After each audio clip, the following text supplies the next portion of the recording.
And now you come to Carlos Baleba and, as you say, Brighton are going to ask for a lot of money for him. I don't know the exact figure. I don't know if that's actually been communicated yet, but clearly United feel that they might have a chance on this. Otherwise, they wouldn't be entering these kind of talks, that I think have been going on for a little bit of time via intermediaries.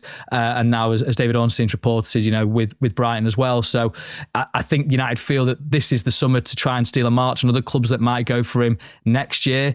And now, can they make it work financially? I think payment terms is a big thing, installments, being able to actually pay the cash across. So that's, again, we're going back to this credit facility. And then you come to PSR and FFP. United are on record as saying they will be compliant with the financial regulations, both in the Premier League and for UEFA, even though they're not in European competition this year. They need to kind of still play ball on that because they're hoping to get back into it. So you can't suddenly have like one wild year where you lose a load of money and then hope to make it up in future years. One thing too that has been to their benefit is the season when Erik ten Hag first came in. So we're talking about the Anthony and Casemiro summer, where they did lose quite a lot of money. That's going to fall off the 3-year rolling cycle that they then come to when the next year's accounts are kind of filed. So they've got a bit more wriggle room on that. But I still feel that they need sales, right? They have to have sales to make this all work. And that's why, to Andy's point, it feels possibly remote at the moment with Baleba, but clearly there's something there where United are getting an impression, I would say, that Baleba's open to this, but clearly Brighton are very hard negotiators. They are not going to just allow a player to leave, and that's why it kind of makes it perhaps at the far end of possibilities at the moment. But as we've seen with Ratcliffe, he's trying to force through the new stadium. He's put that out into the public domain to get government backing for it. He's obviously built a new training ground to the tune of £50 million, which we'll get onto, no doubt. He's committed the cash to 3 major signings. Three, so these are 3 of the most expensive signings in United's history out of the top 10. So that's something to take note of. And I do wonder, whether there was a point at which they're sort of thinking we need to be prudent, we need to be smart about the transfers that we make. And then you have this trip to Iceland where, I'm not going to say that they were fishing the whole time, but obviously they had opportunity to discuss in a kind of leisurely fashion, get face to face with each other. And I do wonder if that from that point they've kind of decided we're going to go for it. We're going to go for it now this summer to make a real impact. We've got opportunities to get players in that we'd want to get in at any point. Clearly Baleba is a player that I think United would love to sign at any point in their arc of success or not. And so if they can do it now, then they can kind of figure out the finances later. I kind of feel like that's where they're at with this all. And Amorim's wanted an athletic number 8, should we say, maybe number 6, the whole summer really. So this has been something that's been bubbling on in the background whilst they first address the glaring issues at the top of the pitch.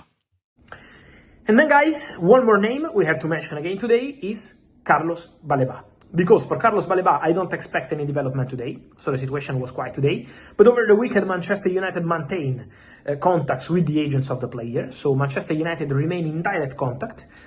From tomorrow, so from Tuesday, I expect Tuesday, Wednesday, Manchester United to try understand how is the situation with Brighton. If they have a chance to negotiate, or if it's going to be really impossible to break that wall that Brighton always build around their top players when it's time to sell them. So let's see what's going to happen there, because let me repeat to you, Baleba is not closing doors to Man United. Personal terms will not be an issue. That's my understanding, and I maintain that. Then, on club side, work still needed, but these contacts for Baleba between Manchester United and Brighton are expected to continue. Not today, Monday, today is not the day, but from the next days, already this week, more contacts will take place to understand more on the Carlos Baleba story. So let's follow this one, let's see what happens, but for sure Manchester United keep working on a midfielder, because Ruben Amorim, during the internal meetings they're having at Manchester United, has been quite clear with the people at the club. Super happy with the transfer window, Mbeumo, Cunha, Baleba, also the addition of Diego Leon as a left wing back, but obviously, Cunha, Mbeumo, Sesko. I already included Baleba, but is Cunha, Mbeumo, Sesko, and Baleba is the top target now. So what Ruben Amorim said, super happy with the market so far, but internally he feels if Man United can bring in a midfielder and maybe a goalkeeper, that will be a fantastic window. It will depend on the opportunities. Let's see what happens with Baleba. But from tomorrow, more contacts and we will follow the situation.